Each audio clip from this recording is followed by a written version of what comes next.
Hi hello എല്ലാവർക്കും നമസ്കാരം. കൃഷിലോകത്തിൻ്റെ പുതിയൊരു വീഡിയോയിലേക്ക് സ്വാഗതം. ധാരാളം പേര് റംബൂട്ടാൻ മാങ്കോസ്റ്റിനൊക്കെ നമ്മുടെ നാട്ടിൽ കൃഷി ചെയ്യുന്നുണ്ട്. അപ്പോൾ ഇന്ന് നമ്മൾ റംബൂട്ടാൻ്റെ ഒരു വീഡിയോ ആണ് ചെയ്യുന്നത്. റംബൂട്ടാൻ കൃഷി ചെയ്തവർക്കെല്ലാം ഒരു ആശങ്കയാണ് നമ്മൾ എങ്ങനെയാണ് അതിൽ വലയിടുക എന്നുള്ളത്. അതിനെക്കുറിച്ചൊരു നൂതന ആശയമായിട്ടാണ് ഇന്ന് നമ്മൾ കർഷകനായിട്ടുള്ള അഡ്വക്കേറ്റ് ബാബു ജോസഫ് സാറിൻ്റെ കൃഷിയിടത്തിൽ വന്നിരിക്കുന്നത്. അപ്പോൾ ഈ ചാനൽ ആദ്യമായിട്ട് കാണുന്നവരൊക്കെ സബ്സ്ക്രൈബ് ചെയ്യുക, അതേപോലെ തന്നെ ബെല്ലൈക്കൺ ക്ലിക്ക് ചെയ്തിട്ട് ഓൾ കൂടി സെലക്ട് ചെയ്യുക. അപ്പോൾ നമുക്ക് നേരെ വീഡിയോയിലേക്ക് പോവാം. അപ്പോൾ അതായത് നമ്മളൊരു റംബൂട്ടാൻ മരത്തിൻ്റെ ചുവട്ടിൽ വന്നിട്ടുണ്ട്. അപ്പോൾ എന്താണ് നമ്മൾ ചെയ്യാൻ പോണത് ഇന്ന് സാർ? അതായത് അതിനു മുമ്പ് ഒരു 8 മിനിറ്റ് ഞാൻ പറയട്ടെ. താങ്കൾ പറഞ്ഞതിൻ്റെ തുടർച്ചയായിട്ട് തന്നെ ഇന്നത്തെ കാലഘട്ടം കൊണ്ട് ക്ലൈമറ്റ് വേരിയേഷൻ വന്നു. അതായത് ലേബർ കിട്ടാനില്ലാണ്ടായി. ഒരു കർഷകനെ സംബന്ധിച്ച് അവൻ തന്നെ ചെയ്യുന്ന പ്രവൃത്തി കൊണ്ട് അവന് ഫലം ഉണ്ടാകുന്ന രീതിയിൽ വേണം നമ്മളൊരു പാക്കേജ് അറേഞ്ച് ചെയ്യാൻ. അതുകൊണ്ട് തന്നെയാണ് നമ്മളിപ്പോൾ ഈ മരങ്ങളൊക്കെ എന്ന് പറഞ്ഞാൽ 40 അടി പൊക്കത്തിലേക്ക് പോയിട്ടുള്ള മരങ്ങളാണ് നമ്മൾ പ്രൂൺ ചെയ്തിട്ട് 20 അടി പൊക്കമായിരിക്കും. അപ്പോൾ നമ്മൾ റംബൂട്ടാൻ ഇനി ചെറിയ ചെടിയായി കഴിഞ്ഞ വർഷം പ്രൂൺ ചെയ്ത് ഹാഷ് പ്രൂൺ ചെയ്താണ്. അപ്പോൾ ഇതിൽ ചിലതിൽ കായുണ്ട്, ചിലത് ഉണ്ടാവില്ല, ഇനി അടുത്ത വർഷം ഉണ്ടാവുള്ളൂ. അപ്പോൾ ഞാൻ പറഞ്ഞു വരുന്നത് ഈ 20 അടി എന്ന് പറഞ്ഞൊരു സ്റ്റാൻഡർഡൈസ് ചെയ്യാം. 20 അടി എന്നൊരു സ്റ്റാൻഡർഡൈസ് ചെയ്യാം. അപ്പോൾ ഈ 20 അടിയിൽ നമ്മൾ വെക്കുന്ന സമയത്ത് അതിൻ്റെ അതിനുള്ള ക്രമീകരണമാണ് നമ്മളിപ്പോൾ ഇന്ന് ഈ വല വിരിക്കുന്നതിൻ്റെ ഒരു ആപ്ലിക്കേഷൻ നടക്കുന്നത്. അപ്പോൾ ഈ 20 അടിയിൽ വയ്ക്കുന്ന സമയത്ത് നമ്മൾ തന്നെ വല വിരിക്കുന്ന കൃഷിക്കാരൻ തന്നെ വല വിരിക്കുന്ന രീതി ഉണ്ടെങ്കിൽ ആ വല വിരിച്ചിട്ട് കഴിഞ്ഞാൽ ഈ റംബൂട്ടാൻ ഫ്രൂട്ടിനെ സംബന്ധിച്ചുള്ളൊരു ഗുണം എന്ന് വെച്ചാൽ 22-23 ദിവസത്തോളം പഴമായി കഴിഞ്ഞാൽ മരത്തിൽ കിടക്കും. അപ്പോൾ നമുക്ക് ആ 22-23 ദിവസത്തിനുള്ളിൽ നമുക്ക് ഈ പഴത്തിന് മാർക്കറ്റ് കണ്ടെത്തിയാൽ മതി. അപ്പോൾ അതിന് വരുന്ന ചിലവ് എന്ന് പറഞ്ഞാൽ വല വിരിക്കാനായിട്ട് ഇപ്പോൾ ആളുകളൊന്നും കിട്ടാനില്ല. കാരണം അത് മാത്രമല്ല, ഇനി കച്ചവടക്കാരാണെന്നുണ്ടെങ്കിൽ കച്ചവടക്കാർ വന്നാൽ അവർ വല വിരിക്കുന്നുണ്ടാവും, പക്ഷേ അതിനനുസരിച്ചുള്ള മെച്ചമൊന്നും നമുക്ക് കിട്ടില്ല. അപ്പോൾ നമുക്ക് തന്നെ ഓപ്പറേറ്റ് ചെയ്യാവുന്ന രീതിയാണ് ഇപ്പോൾ നമ്മളിപ്പോൾ ഒന്ന് വിരിക്കാൻ പോകുന്നത്. അപ്പോൾ വല വിരിക്കുന്നത് നമുക്ക് തന്നെ ഓപ്പറേറ്റ് ചെയ്യാം. അതിന് നമ്മൾ ഉദ്ദേശിക്കുന്നത് വെച്ചാൽ വല വിരിച്ച് കഴിഞ്ഞാൽ തന്നെ ഒരു ദിവസം 2 ആളുണ്ടെങ്കിൽ നമുക്ക് മിക്കവാറും ഒരു 10-30 മരത്തിലേക്ക് വരവരിക്കാം. അപ്പോൾ ഒരു കർഷകന് ഒരു ഏക്കർ മരത്തിൽ ഒരു 40-50 മരം ഉണ്ടെങ്കിൽ ഒരു 1.5-2 ദിവസം കൊണ്ട് അവനും കർഷകനും ഒരു ഹെൽപ്പർ കൂടി വരവിരിക്കാവുന്ന ഒരു കാര്യമാണ് ഇത് ചെയ്യണം. സത്യത്തിൽ ഇത് ഞാൻ ഒരിക്കൽ പോലും സ്ഥലത്ത് പ്രാക്ടിക്കലായിട്ട് ഞാൻ ചെയ്തിട്ടില്ല. ഞാൻ ആദ്യമായിട്ട് ചെയ്യാൻ പോകണം. ആദ്യമായിട്ട് ചെയ്യുന്നതിന് മുമ്പ് നിങ്ങളുടെ കൃഷിലോകം ചാനലിൽ തന്നെ അതിൻ്റെ ഡീമെറിറ്റായാലും മെറിറ്റ് ആയാലും ആളുകൾ ചർച്ച ചെയ്തോട്ടെ. ആളുകൾ ചർച്ച ചെയ്തിട്ട് പ്രശ്നാത്മകമായിട്ടുള്ള റിഫോർമേഷൻസ് അവർ വരുത്തിക്കോട്ടെ. ഞാൻ അവരിൽ ഒരാളാണ്, നിങ്ങളുടെ സബ്സ്ക്രൈബേഴ്സിൽ ഒരാളാണ്. അപ്പോൾ അതുകൊണ്ട് തന്നെ എനിക്ക് മാറ്റങ്ങൾ വരുത്താൻ അവർ പറഞ്ഞു തന്നോട്ടെ. അപ്പോൾ അതിൻ്റെ വെളിച്ചത്തിൽ കൂടിയിട്ടാണ് നമ്മളിവിടെ ആദ്യമായിട്ട് തന്നെ ഞാൻ തന്നെ ചെയ്യാൻ പോകുന്നത്, ഇത് തന്നെ കാണിക്കാൻ പോകണം. അപ്പോൾ അതിൻ്റെ ഓരോ കാര്യങ്ങൾ നമ്മൾ വിവരിക്കാൻ പോകണം. അപ്പോൾ മരത്തിനേക്കാളും കൂടുതൽ ഹൈറ്റുള്ള കോല് നമ്മൾ കണക്ട് ചെയ്യുക. അതായത് ഇത് ഏകദേശം 20 അടിയാണ്. അപ്പോൾ ഈ കോലിൻ്റെ ഉയരം എന്ന് പറഞ്ഞാൽ 23 അടിയാണ് കേട്ടോ. ഈ കോല് ഇങ്ങനെ വെച്ചു കണ്ടോ. ഓക്കെ, ഇനി ഈ കോലുകൾ തമ്മിൽ നമ്മളൊരു കണക്ഷൻ കൊടുക്കുകയാണ്. വാ പറഞ്ഞേട്ടാ, ഇനി ഇതിവിടെ വെച്ചോളൂ. ഈ കോലുകളെ തമ്മിൽ കൂട്ടിമുട്ടാവുന്ന ഏകദേശം മരത്തിൻ്റെ വീതി കുറച്ചിട്ടത് വിട്ടോളൂ. ഈ മരത്തിൻ്റെ വീതി കണക്കാക്കാവുന്ന വേറൊരു തൊട്ടി എടുക്കാം ഉണ്ടോ. ഏകദേശം ഈ വീതി ആ മരത്തിനേക്കാൾ കൂടുതൽ വീതി ഇതിനുണ്ട്. തിരിച്ചു കഴിയുമ്പോൾ ആളുകൾക്ക് കൃത്യമായിട്ട് മനസ്സിലാവും. ഇനി ഇത് കണക്ട് ചെയ്യാം. നമ്മൾ വേറൊരു ചരട് കൊണ്ട് ഈ വലയെ ആ ഒരു വടിയുമായിട്ട് ഇതിൻ്റെ അറ്റം വരെ എടുത്തോട്ടെ. ഇതിങ്ങനെ ഇത് ചെയ്തു.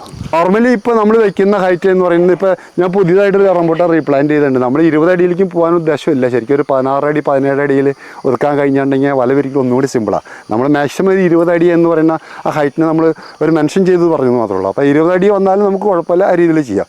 അതിൽ വിട്ടിട്ടുള്ള ഹൈറ്റ് എന്ന് പറയുന്നത് പിന്നെ ഒരു 25 അടിയിലേക്ക് പുറത്ത് പോയിട്ടുണ്ടെങ്കിൽ മിക്കവാറും കച്ചവടക്കാരും അല്ലെങ്കിൽ അതിനോട് ബന്ധപ്പെട്ട കുറച്ച് എക്സ്പെർട്ടായിട്ടുള്ള ആളുകൾക്ക് അതിന് കുറേ സമയങ്ങളെടുക്കും. ഇത് കർഷകന് ചെയ്യാവുന്ന ഒരു കാര്യം മാത്രം നമ്മൾ പറഞ്ഞു കൊടുക്കണേ. അപ്പോൾ ഞാൻ ഇത് പറഞ്ഞു, ഇതൊക്കെ ഈ ആശയങ്ങൾ എന്ന് പറയുന്നത് വീണ്ടും ഇതിന് ഭേദഗതിക്ക് വിധേയമാണ്. അത് ഭേദഗതികൾ നമ്മൾ തന്നെ ചിലപ്പോൾ ഇതിലൊരു ഭേദഗതി പറയുന്നതായിരിക്കും. അപ്പോൾ അതുകൊണ്ട് നമുക്ക് സ്ഥിരം വരുന്നൊരു ക്വസ്റ്റ്യൻ ആണ്. നമ്മൾ ഒരുപാട് പ്രാവശ്യം നമ്മുടെ ചാനലിൽ പറഞ്ഞിട്ടുള്ളതാണ്. റംബൂട്ടാൻ പ്രൂൺ ചെയ്യുന്നത് ഫ്രൂട്ടായി അത് ഹാർവെസ്റ്റ് ചെയ്ത് വിളവെടുത്ത ആ സമയത്താണ് നമ്മളിതിനെ പ്രൂൺ ചെയ്യുന്നത്. പലരും ചോദിക്കാറുണ്ട്, സമയങ്ങളിൽ ചോദിക്കാറുണ്ട്, ഇപ്പോൾ പ്രൂൺ ചെയ്യാമെന്ന്. പക്ഷേ പ്രൂൺ ചെയ്ത് കഴിഞ്ഞാൽ പിറ്റേ വർഷം അത് കായ്ക്കത്തില്ല എന്നുള്ളതാണ്. നോർമലി കായ്ക്കത്തില്ല. നോർമലി പ്രൂൺ ചെയ്തിട്ടുണ്ടെങ്കിൽ മര്യാദയ്ക്ക് പ്രൂൺ ചെയ്താൽ മാത്രമാണ് അത് കായ്ക്കുള്ളൂ.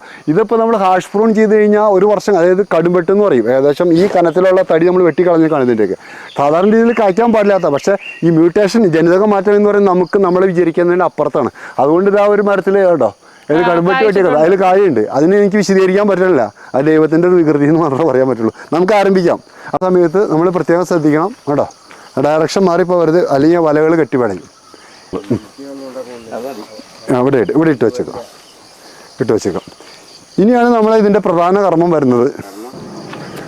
എന്ത് തൊഴിൽ ചെയ്യുന്നതിന് മുമ്പ് നമുക്ക് എന്ത് ഐഡിയ ഉണ്ടായാലും ദൈവത്തിൻ്റെ ഒരു അനുഗ്രഹത്തിലേക്ക് ആവശ്യം. നമ്മൾ ആദ്യം ചെയ്യുന്ന ഒരു ഐഡിയ ആണെങ്കിൽ ആ ഐഡിയ ഫലപ്രദമാകാനും ഇത് ഭാവിയിൽ കർഷകന് ഉപകരിക്കാനും ഇതിനെ ഒരു മാർഗമായിട്ട് കാണാനും ദൈവത്തിൻ്റെ അനുഗ്രഹമാണ്. അപ്പോൾ അതുകൊണ്ട് ഒരു നമസ്കാരത്തോടെ ആരംഭിക്കാം.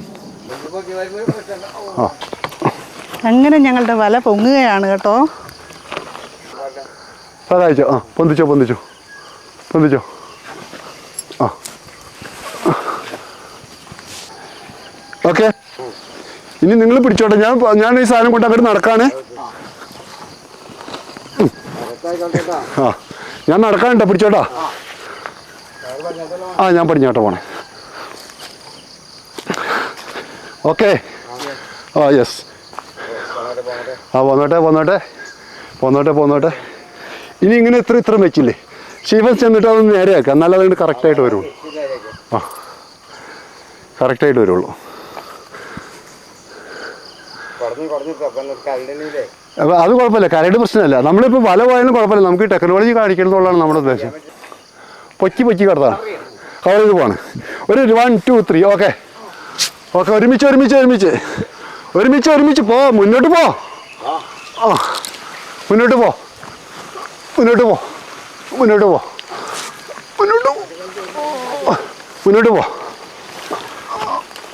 അവിടെ നിർത്തി. നിൽക്ക്. ആ, ഓക്കെ. അത് ഞാൻ നിൽക്കിക്കോളാം. ആ, നിൽക്കണേ. ഓക്കെ, നിൽക്കുക. ആ, പോനു.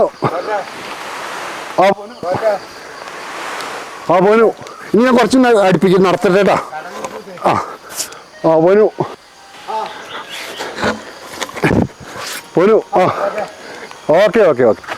വീഡിയോ കാണുന്ന ഞങ്ങളുടെ കൃഷിലോകം പ്രേക്ഷകരെ വല്ലാതെ വിജയിച്ചിരിക്കുകയാണ്. ഞാൻ ഇത്രയും വിജയിക്കുമെന്ന് വിചാരിച്ചില്ല.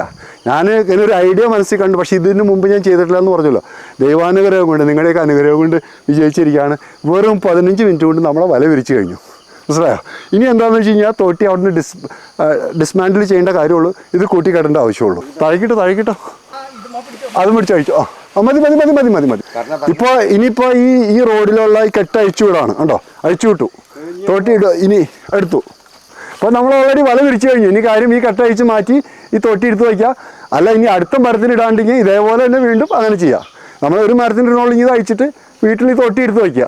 ഇന്നലെ വല്ലാതെ മഴ പെയ്തു. അപ്പോൾ മഴ പെയ്തുകൊണ്ട് നമുക്ക് ഈ ഇടം നനഞ്ഞു. അതുകൊണ്ടാണ് ജസ്റ്റ് ഈ ഇല വലിക്കാൻ ഒരു ചെറിയ ബുദ്ധിമുട്ട് പറ്റുക. അല്ലെങ്കിൽ കുറച്ചുകൂടി ഈസിയാണ്.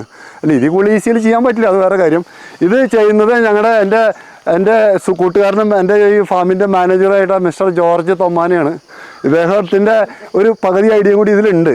വടിയൊക്കെ ശരിയാക്കി തന്ന ചേട്ടനായിരിക്കും. വടിയൊക്കെ ശരിയാക്കി തന്നെങ്കിൽ എനിക്ക് വേണ്ട വിമർശനാത്മകമായിട്ടുള്ള ഉപദേശങ്ങൾ തന്നെ. കാര്യം എൻ്റെ ഐഡിയ ആണെങ്കിൽ കൂടിയിട്ട് എൻ്റെ എല്ലാ കാര്യത്തിനും അദ്ദേഹത്തിൻ്റെ ഇതുണ്ട്. അപ്പോൾ ഈ ജോർജ് ചേട്ടന് കുറച്ച് കൂടുതൽ സംസാരിക്കാനായിട്ട് ഇത്തിരി വാചകടി കൂടി കൊണ്ട് പുള്ളീനെ കൂടി അതിലിട്ട് കൂട്ടിക്കൊട്ടാണ്. അതിലിരുന്നോ, അതാണ് കൂട്ടിയാൽ മതി. ഓക്കെ, ഞാൻ തമാശ പറഞ്ഞു. ജോർജ് ചേട്ടൻ കെട്ടിക്കോളും ബാക്കി. ഇന്നത്തെ വീഡിയോ നിങ്ങൾക്ക് ഇഷ്ടമായിട്ടുണ്ടെങ്കിൽ ലൈക്ക് ചെയ്യാനും താഴെ നിങ്ങളുടെ അറിവുകൾ അഭിപ്രായങ്ങളൊക്കെ കമൻറ്റ് ചെയ്യാനും മറക്കരുത്. അതേപോലെ തന്നെ റംബൂട്ടാൻ കൃഷി ചെയ്യുന്ന ഒരുപാട് സുഹൃത്തുക്കൾ ഒരുപക്ഷെ നിങ്ങൾക്കുണ്ടാകും. അവർക്കെല്ലാം ഒന്ന് ഷെയർ ചെയ്ത് കൊടുക്കുക. അപ്പം നമുക്ക് അടുത്തൊരു വീഡിയോയിൽ വീണ്ടും കാണാം. നന്ദി, നമസ്കാരം. നിങ്ങളുടെ സ്ഥാപനത്തിനോ ഷോപ്പിനോ നഴ്സറിക്കോ സ്വന്തമായിട്ടൊരു വെബ്സൈറ്റ് വേണമെന്ന് ആഗ്രഹിക്കുന്നവർ ഈ വീഡിയോയിൽ കാണിക്കുന്ന വാട്സപ്പ് നമ്പറിൽ കോൺടാക്റ്റ് ചെയ്താൽ മതി.